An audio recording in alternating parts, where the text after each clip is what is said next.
دعوت دی جا رہی ہے تو اس میں اس جو اسپیکر ہے اس کا نہیں ہے یہ کہ اگر وہ کوئی چیز بیان کرے. فار ایگزامپل ابھی کا یہ تو میں پہلے ہی بتا چکی، یا لائک کوئی دین کی دعوت دی جا رہی ہے یا کوئی خطبہ ہو رہا ہے جمعے میں. اب خطیب جو رہتا ہے اس کا یہ ذمہ داری نہیں ہے کہ ایک ایک کے دماغ میں بات کو گھسائی جائے. نو، اس کی ذمہ داری ہے کہ بس وہ اپنے میسج کو جو وہ کہنا چاہ رہا ہے اس کو اچھے سے پیش کرے، ہے نا. اب انسان کی ذمہ داری ہے، سننے والے کی ذمہ داری ہے کہ وہ اس کو کیسے لے رہا ہے. تو اب جو چاہے اس سے نصیحت حاصل کرے. یہ قرآن آپ پر اتار دیا گیا ہے، اب جو چاہے نصیحت حاصل کرے. جس نے کرنا ہے کرے نصیحت حاصل، جس نے نہیں کرنا ہے وہ نہیں کرے. اس میں ہم انسانوں کا گھاٹا ہے. اللہ کبھی کسی کو مجبور نہیں کرتا ہے، کبھی بھی کسی پر پریشر نہیں دیا گیا. اسلام نہ کبھی کسی پر پریشر نہیں دیتا ہے. بس اسلام جو ہے وہ دروازے کھول دیے گئے، حق کا دروازہ جو ہے نا کھول دیا گیا. سچائی خود سامنے ہے. جو بھی شخص اسلام کو پڑھے گا نا اس کو اس سے خود محبت ہو جائے گی. ایسا نہیں ہے کہ بس ہم نے محبت کا پیغام دینا ہے دینا ہے دینا ہے. نو، خود محبت ہو جائے گی اگر کوئی شخص اسلام کو پڑھے گا، اسلام کو سیکھنے کی کوشش کرے گا. تو ہدایت کا دروازہ جو ہے وہ ہر کسی کے لیے کھلا ہوا ہے، ہر کسی کے لیے.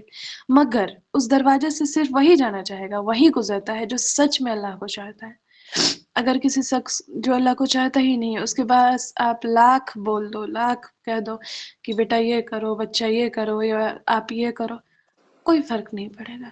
کیوں نہیں پڑے گا؟ کیونکہ وہ چاہتے ہی نہیں ہے، وہ مانتے ہی نہیں ہے اللہ کو. تو یہ چیز اپنے پر اب سوچیں آپ لوگ ذرا، کہ آپ لوگ قرآن ڈیلی پڑھتے ہیں، ایون چلو نہیں بھی پڑھتے ہیں، آپ قرآن ڈیلی دیکھتے ہیں نا. آپ کے جو المیرے ہوتے ہیں، ریک ہوتے ہیں، بک سیلف ہوتے ہیں، اس میں رکھے ہوئے ہیں قرآن، سب نے دیکھا ہے. لیکن بہت کم لوگ ہیں جو دل میں اتارتے ہیں، باتوں کو سمجھنے کی کوشش کرتے ہیں، ہے نا. جیسے ابھی آپ لوگ جتنے لوگ یہاں موجود ہیں وہ لوگ ہیں دل میں اتارنے والے ہیں، کہیں نہ کہیں جذبہ ہے. اور ایون ہاں مجھے نا بہت خوشی ہوتی ہے کہ آپ جب نوٹس بھیجتے، خاص کر میں نام لینا چاہوں گی، فاطمہ زہرا. الحمدللہ میں یہاں اسپیڈ میں بولے جا رہی ہوں، مجھے یاد نہیں رہتا میں کیا بول رہی ہوں، اور وہ لڑکی فٹ سے ترنت میں پتہ نہیں کیسے نوٹس بناتی ہے، اور جیسے ہی کلاس ختم ہوتا ہے نا ویسے ہی مجھے نوٹس بھیج دیتی ہے. تو یہ ہوتا ہے نا جذبہ، جو چاہتا ہے اس میں ہی یہ جذبہ آتا ہے. اگر کوئی نہیں چاہے گا تو اس کے اندر کیسے آئے گا؟ اس کے اندر اس کے پاس لاکھ بول دیا جائے کہ تم یہ کرو، تم وہ کرو، لاکھ نصیحت کی باتیں کی جائیں، وہ نہیں سننے والا. تو نصیحت حاصل کرے وہی جو نصیحت حاصل کرنا چاہتا ہے. فمن شاء ذکر، ٹھیک ہے. کسی پر کوئی زور زبردستی اسلام نہیں دیتا ہے. بہرحال آگے کی آیت دیکھتے ہیں ہم. فی صحف مکرمہ، فی میں ہے، صحف صحیفوں میں، مکرمہ اجازت دیے گئے. اچھا، اگر ان دو آیتوں میں جس پہ میں نے پہلے بات کی گئی تو اس میں اور بھی باتیں کی جا سکتی ہے. لائک جو ہم نے واقعہ پڑھا اس میں یہ نبی کریم صلی اللہ علیہ وسلم کے لیے بھی ہے کہ نبی کریم صلی اللہ علیہ وسلم کا کام ہے صرف میسج پہنچائے، صرف کہیں ان کو، ٹھیک ہے. جیسے وہ مکہ کے مشرکین کو میں نے اس واقعات میں بتایا تھا کہ ان لوگوں کو دین کی دعوت دے رہے تھے یہ سوچ کر کے کہ وہ قبول کریں گے، ہے نا. لیکن انہوں نے قبول نہیں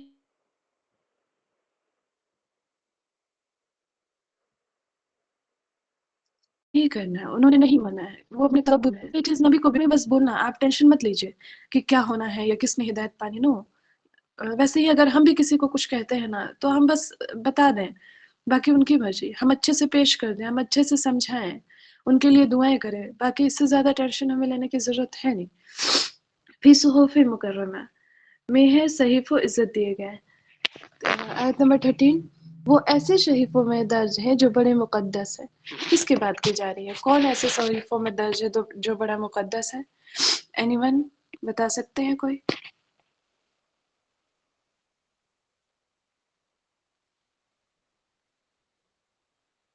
جو ایسے صحیفوں میں درج ہے جو بڑے مقدس ہے. کس چیز کے بارے میں بات کی جا رہی ہے؟ آپ لوگ ایکٹیو ہیں؟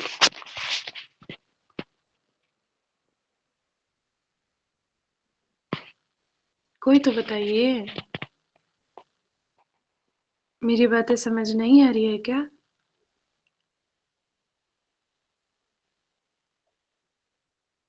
قرآن، لوح محفوظ.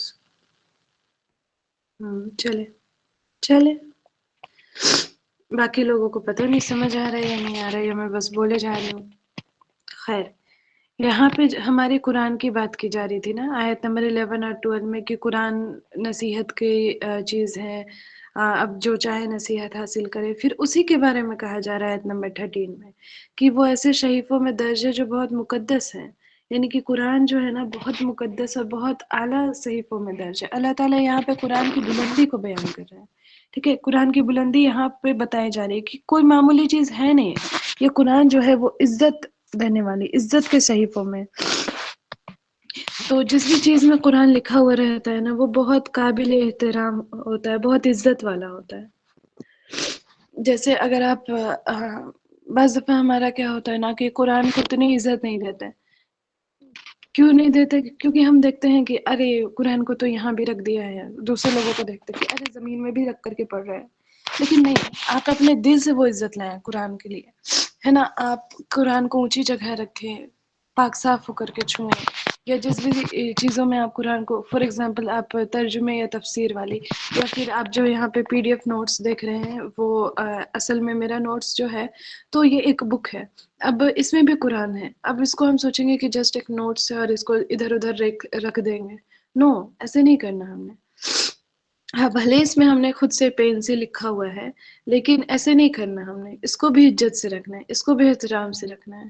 آپ اگر قرآن کے نوٹس یا جرنلنگ کرتے ہیں نا، بہت ساری لڑکیاں ہوتی ہیں جن کو پسند ہوتا ہے جرنلنگ کرنا، ہے نا. تو اگر کوئی قرآن جرنل بناتی ہیں یا پھر قرآن کے اچھے اچھے پیارے پیارے نوٹس یا کچھ بھی بناتی ہے، آپ کو چاہیے کہ آپ اس کو اچھے سے محفوظ کر کے رکھیں. محفوظ کا مطلب یہ نہیں ہے کہ اس کو کھول کر کے نہ دیکھے، بالکل کھول کر کے دیکھے، لیکن عزت سے رکھنی ہے. کیونکہ قرآن جو ہے نا وہ مقدس اور بہت اچھے مقدس اور عزت والے صحیفوں میں ہے. جب وہ نازل ہوا، جس بھی جگہ پر لکھا گیا بہت عزت اور احترام سے، جس بھی پنوں پہ لکھا گیا. ویسے تو وہ کتاب کے طور پر نہیں نازل ہوا، لیکن جب اس کو لکھا گیا، اب ہم آگے یہ سمجھیں گے، کہیں ایسا لگے آپ لوگوں کو کہ یہ کتاب میں نہیں ہے تو کیوں عزت کے لیے کہا جا رہا ہے. تو عزت کے لیے اس لیے کہا جا رہا ہے کیونکہ اس کو جو لے کر کے آئے تھے نا وہ نہایت پاکیزہ اور بلند مرتبہ والے تھے. کون لے آئے تھے؟ چلے میں آگے پوچھوں گی آپ لوگوں سے. تو قرآن کی ہمیں عزت کرنی چاہیے. اچھا ہاں، ایک ڈاؤٹ اس میں کلیئر کر دوں. بہت ساری لڑکیاں ایسی ہوتی ہیں جو کہ قرآن کو ہائی لائٹ کرتی ہے نا، تو اس میں کوئی گھبرانے والی بات نہیں ہے. بہت سے لوگ کہتے ہیں نہیں قرآن پہ ہائی لائٹ کر دیا، یہ قرآن پہ کون ہائی لائٹ کرتا ہے، ہائی لائٹر لگاتا ہے. ایسی کوئی بات نہیں ہے. آپ قرآن پہ اسٹیکی نوٹس لگا سکتے ہیں، آپ اس کو ہائی لائٹ کر سکتے ہیں. کیوں کر سکتے ہیں؟ کیونکہ آپ اس کو ہائی لائٹ کر کے اور اس کو ترجیح دے رہے ہیں نا، آپ اس کو امپورٹینس اس کی سمجھ رہے ہیں، تب جا کر کے آپ ہائی لائٹ کر رہے ہیں، اس کو اسٹیکی نوٹس لگا رہے ہیں جو بھی. تو یہ سب کرنے سے کوئی دقت نہیں ہے، آپ لوگ بالکل کر سکتے ہو. اور یہ میں خود سے نہیں کر رہی ہوں، میں نے اسکالرس کا سنا ہے نا. بہت سے اسکالرس اس کا ایشو بھی بناتے ہیں کہ انک ہے، انک میں پتہ نہیں الکوہل ہے، یہ وہ. بٹ میں نے دیکھا ہے کہ اسکالر کا کہ نہیں، ایسا کچھ نہیں ہے. آپ ہائی لائٹ بھی کر سکتے ہیں، آپ نوٹس وغیرہ بھی اس پہ لگا سکتے ہیں. بہرحال، مرفوعۃ مطہرہ، مرفوعۃ بلند مرتبہ، مطہرہ نہایت پاکیزہ، اونچے رتبے والے اور پاکیزہ. یہاں پہ بیچ میں الف لام الف ہے. لام الف کیا؟ تجوید والی بچیوں بتائیے ذرا، لام الف کیا ہے؟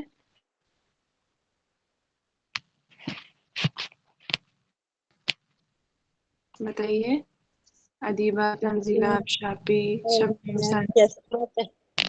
چشمہ پہن کے.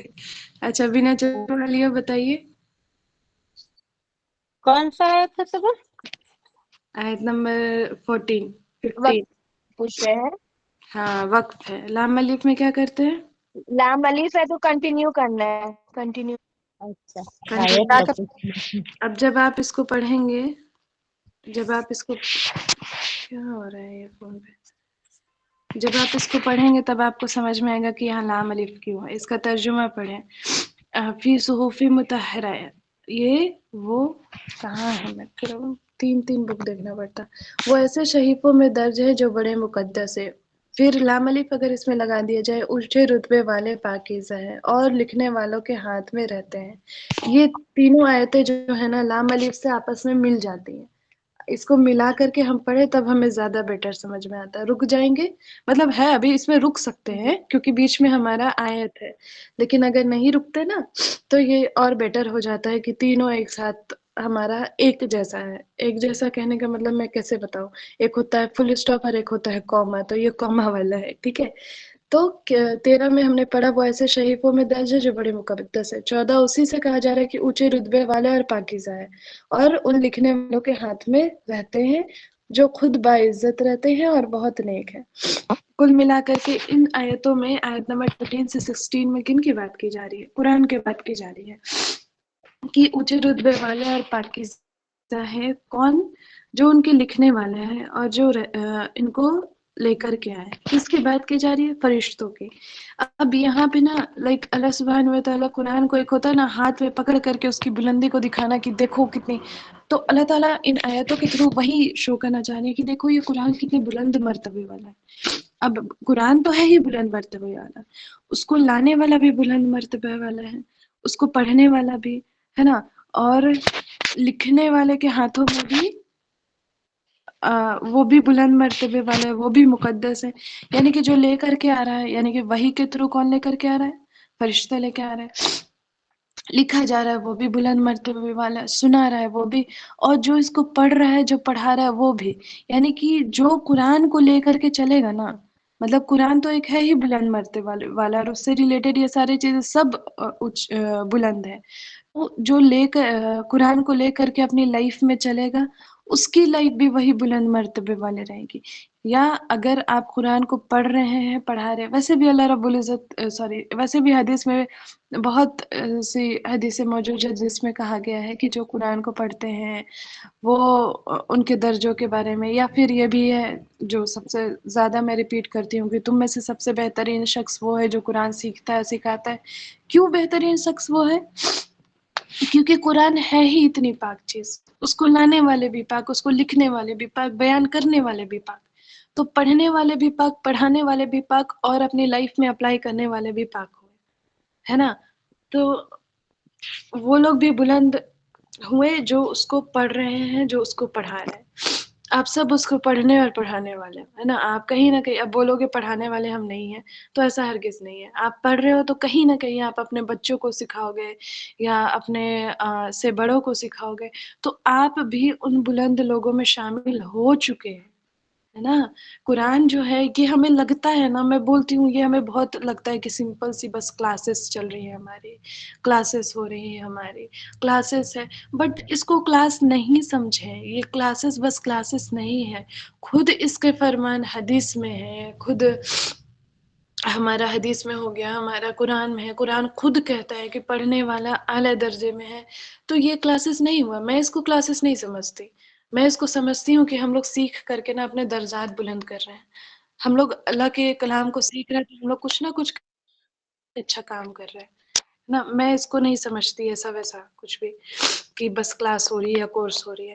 اگر آپ اپنے دل میں یہ جذبات بیٹھا لیں گے نا، یہ چیز جو میں نے ابھی بولی کہ قرآن پڑھنے، پڑھانے، اتارنے، اور قرآن خود اتنی بلندی والا، اتنی مقدس ہے، تو آپ کو خود میں بھی فیل ہوگا کہ کہیں نہ کہیں میں اگر سیکھ رہی ہوں تو اللہ نے ضرور مجھے کچھ تو چاہ رہے ہیں. اللہ تھوڑی تو اللہ چاہ رہے ہیں کہ میرے بچے تم دین کی طرف بڑھو، تھوڑا تو اللہ کچھ تو چاہ رہے ہیں. بس یہ سوچ لینا آپ، اور یہ سوچ کر کے اپنے آپ کو سوچے کہ ہاں کچھ تو بات ہے، کچھ تو اللہ چاہ رہے ہیں، اور میں اس پر آگے بڑھوں، میں اس کو گیو اپ نہیں کروں، میں اس کو چھوڑوں نہیں. کیونکہ میں ان حدیث والے میں شامل ہو گئی ہوں، میں صرف ایک کورس میں شامل نہیں ہوئی. تو یہ ساری چیزیں سوچ کر کے تھوڑا مجھے خیر بتانے کی ضرورت نہیں ہے، آپ لوگ خود ہی بہت سمجھدار ہیں. تو آیت نمبر 15 لکھنے والے کے ہاتھوں میں، یعنی یہ قرآن فرشتوں کے ہاتھوں میں ہے. آیت نمبر 16 بہت بہت نیک، نیچے اسکرول کر دیجیے گا اریبا. بہت بہت نیک یہ صفت فرشتوں کی بیان کی جا رہی ہے، یعنی اللہ نے یہ قرآن ان کے ذریعے بھیجا ہے جو بہت نیک ہے. اللہ کی تسبیح کرتے ہیں تو کیا تم اس کی طرف توجہ نہیں کرو گے؟ اچھا ہاں، اس میں ایک اور بات ہے کہ اللہ نے اس قرآن کو جس کے ذریعے بھیجا وہ اتنے پاک ہے، وہ اللہ کی بڑائی بیان کرتے ہیں، تو تم کیوں نہیں کرتے ہو؟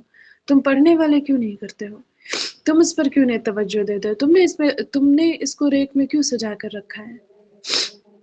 بہرحال آگے کیا ہے، زیادہ لمبا نہیں بولا جائے گا. قتل الانسان ما اکفرہ، قتل مارا جائے، انسان ما اکفرہ کس قدر ناشکر ہے. اب یہاں پہ ایک پیراگراف ہماری چینج ہو رہی ہے. یہاں پہ کہا جا رہا ہے خدا کی مار ہو ایسے انسان پر وہ کتنا ناشکر ہے. اب ذرا غور کریں کہ یہاں پہ نا بددعا نہیں دی جا رہی ہے. ایسا نہیں سوچیں گے کہ خدا کی مار ہو یا لعنت ہو کہا جا رہا ہے. نو، یہاں پہ بددعا نہیں دی جا رہی ہے. اس کا محاورتاً معنی ہے نا کہ ایسا لعنت ہو انسان پہ کہ وہ کس قدر ناشکر ہے. بس یہ کہا جا رہا ہے کہ انسان کس قدر ناشکر ہے. ایز اے پیراگراف چینج کر کے یہ چیزیں ہمیں بتائی جا رہی ہیں. ہرگز ایسا نہیں ہے کہ آپ کو بددعا دی جا رہی ہے، ایسا کچھ ہے. نو، تو یہ بددعا نہیں ہے، یہ انسان کے کفران نعمت پر تعجب کا اظہار، یعنی کہ وہ تھوڑا تعجب کرے نا، وہ سوچے نا کہ اللہ نے اتنی نعمتیں دی ہیں پھر بھی انسان اپنے رب کو بھول چکا ہے. اب نعمتوں پر غور کرے تو اتنی نعمت ہے کہ اگر پوری زندگی بھی کہا جائے تب بھی کم ہو جائے گا. اگر آپ سے پوچھا جائے نعمتیں بتاؤ تو بہت ہو گئی. جیسے ابھی آپ کے پاس کان ہے، اگر یہ کان میں اللہ نے سننے کی شکتی نہیں دی ہوتی تو آپ ابھی قرآن کو نہیں سن رہے ہوتے. آنکھوں سے دیکھ نہیں رہتے قرآن کو، منہ سے قرآن کو پڑھ نہیں پاتے. تو یہ 3 نعمتیں تو ابھی کی ہو گئی. یا پھر اللہ نہیں چاہتے تو اس کلاسز کو سن نہیں پاتے، ہے نا. بہت نعمتیں. تو پھر بھی یہاں اللہ تعالیٰ کہہ رہے کہ مارا جائے شخص کہ وہ کیسے اتنا ناشکر ہے، کیسے ناشکری کرتا ہے، کس قدر وہ ناشکری کرتا ہے. اتنا کچھ دیا ہے اللہ نے اس کو، اتنا کچھ دیا پھر بھی وہ ناشکری کرتا ہے. تو اس آیت میں یہ چیز کہی گئی ہے. پھر ہے کہ من ای شیء خلق، من سے، ای کس چیز، من ای کس، شیء چیز، خلقہ اس نے پیدا کیا. آیت نمبر 18 کہ وہ ذرا سوچے کہ اللہ نے اسے کس چیز سے پیدا کیا. پہلے تو اللہ کہہ رہے کہ وہ کس قدر ناشکر ہے، کہ وہ ناشکری کرتا ہے، تکبر میں رہتا ہے. بہت سارے لوگ ہیں، ایک تو ناشکری کرتے بھی ہیں اور دوسرے تکبر میں بھی رہتے ہیں. بعض دفعہ ایون اگر مکہ کی بات کی جائے تو کہتے تھے دیا کیا ہے اللہ نے ہمیں، کیا ہے ہمارے پاس، کیا اچھا ہو رہا ہے، یہ تو بس دنیا ہے. یہاں اب بھی ایسے لوگ موجود ہیں جو زیادہ پڑھ لکھ جاتے ہیں، وہ کہتے ہیں ارے یہ تو دنیا بس چل رہی ہیں، اس میں کوئی رول نہیں ہے، کوئی اس کو چلانے والا نہیں ہے، یہ خود ہی ایسی بن گئی ہے کہ چل رہی. بہت سارے لوگ ہیں، بہت سارے لوگ ٹھکراتے ہیں. ایتھسٹ جو رہتے ہیں وہ کیسی باتیں کرتے ہیں، آپ لوگوں نے شاید سنا بھی ہوگا کہ نہیں، وہ یقین ہی نہیں کرتے کہ کوئی دنیا کو چلانے والا، کوئی اس نظام کو چلانے والا ہے.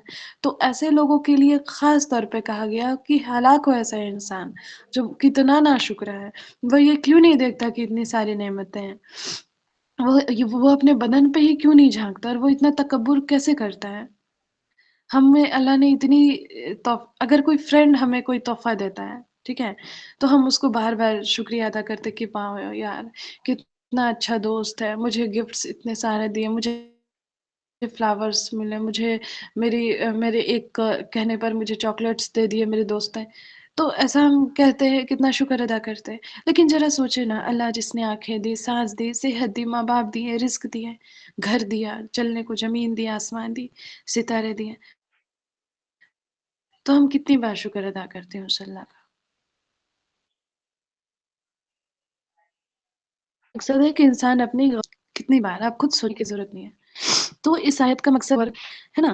پھر اللہ تعالیٰ اب اس میں کہہ رہے ہیں کہ من ای شیء خلقہ، یعنی کہ ذرا سوچے نا کہ اللہ نے کس چیز سے پیدا کیا. کہاں چلا گیا. اب یہاں پہ کیا ہو رہا ہے کہ اللہ تعالیٰ اس کے تکبر کو توڑ رہے ہیں، یاد دلا رہے ہیں کہ تم جو دولت، حسن، طاقت پر غرور کرتے ہو، اب چلے جاؤ تم پیچھے، اپنے برتھ پر چلے جاؤ، ہے نا، جب تمہیں پیدا کیا گیا. اللہ یاد دلا رہے کہ تمہاری شروعات ہوئی کہاں سے تھی، ذرا بتانا کس چیز سے شروعات ہوئی تھی، کیسے تھے تم پہلے، کیا تھے تم پہلے، جو ابھی تم دولت اور شہرت اور ناشکری کرتے ہو، کہاں تھے تم پہلے. اب آگے دیکھتے ہیں ہم کہاں تھے. من نطفت خلقہ فقدرہ، من سے، نطفت ایک نطفہ، خلقہ اس نے پیدا کیا، فقدرہ پھر اس نے تقدیر لکھی.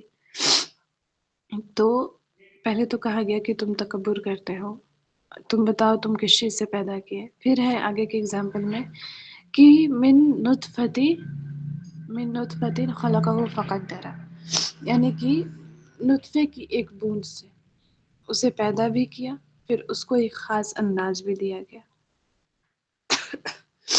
بس ایک سیکنڈ میں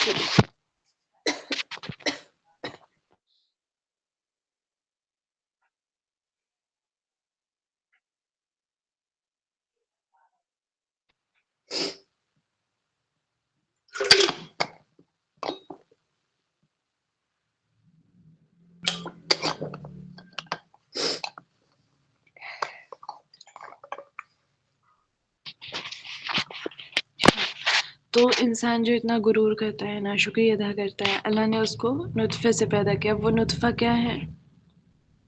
گندا پانی، اسپرم، ہے نا. آپ سب کو پتا ہے اسپرم کیا ہوتا ہے. تو اللہ نے اس ایک کچھ چند بوند اسپرم سے انسان کو پیدا کیا. یہ ہے اس کی حقیقت. ایکچوئل میں اس کی حقیقت کیا ہے؟ یہ ہے کہ وہ ایک گندا پانی، ایک اسپرم سے صرف پیدا کیا گیا. ٹھیک ہے. اس کے بعد کیا ہے؟ خلقہ فقدرہ. اسی آیت میں ہے، آیت نمبر کہاں چلا جاتا ہے، آیت نمبر 19، کہ پھر اس کو ایک خاص انداز بھی دیا. یعنی کہ ایسا نہیں ہے کہ پھر اس نطفے پر پیدا کر کے پھر چھوڑ دیا. نو، خاص انداز کیا. اب اس میں آپ پورے 9 منتھ کو لے لیں. اس چھوٹی سی آیت میں چند لفظوں کی جو آیت ہے، چند کلمے کی آیت میں وہ سب کچھ چھپا ہے کہ کیسے نطفے سے پیدا کیا، کیسے نطفہ پہنچا، پھر کیسے وہ بنا، کیسے اللہ نے شیپ دی، کیسے اللہ نے بنایا، ہے نا، کیسے اللہ نے اس کو کریٹ کیا. مطلب ایک بند جگہ پہ اس کو سب کچھ مل رہا ہے، آکسیجن مل رہا ہے، کھانے کو چیزیں مل رہی، ایچ اینڈ ایوری تھنگ، صرف ایک بند جگہ میں، ہے نا.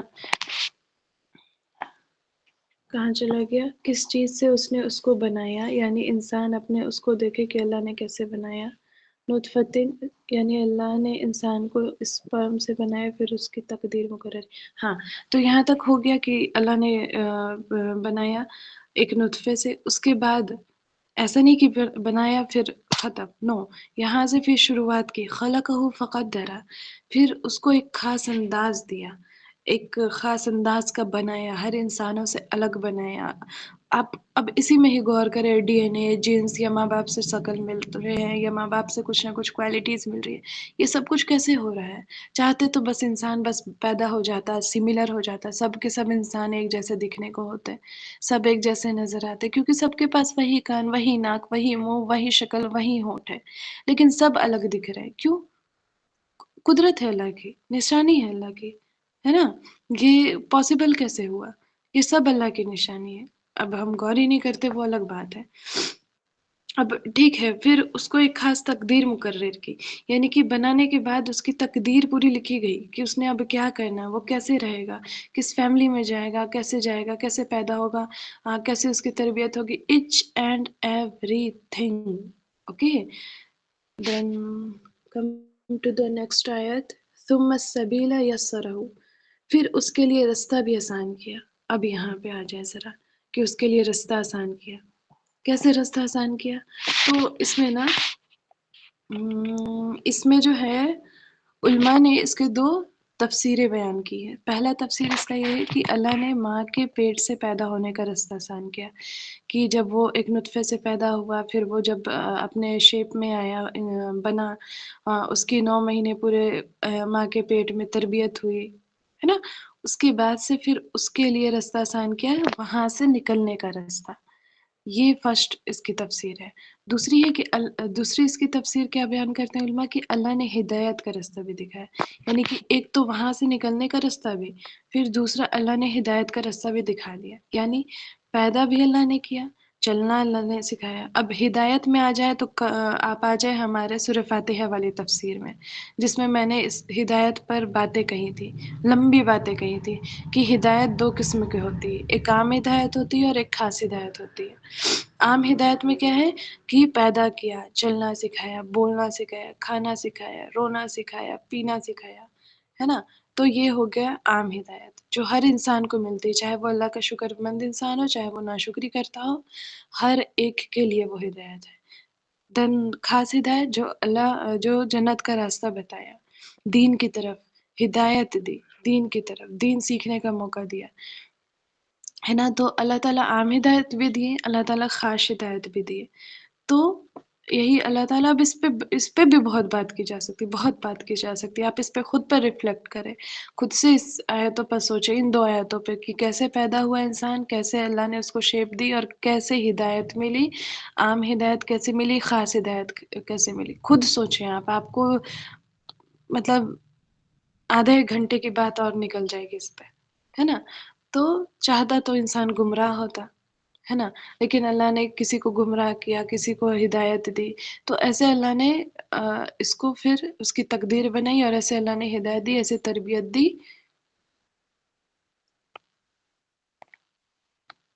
تو یہاں تک ہوا ہمارا. پھر ہمارا 21ویں آیت ہے، یہاں تک ختم ہو گئی. تو خیر یہ تھا ہمارا سب سے اچھا. تو لاسٹ کی 2 آیتیں تھی، اس پر آپ خود بھی تدبر کریں، ریفلیکٹ کریں، آپ کو بہت ساری چیزیں وہاں مل جائے گی ہدایت پر. خیر ہم نے کیا سیکھ لیا آج، کیا کیا پڑھ لیا قرآن کے بارے میں؟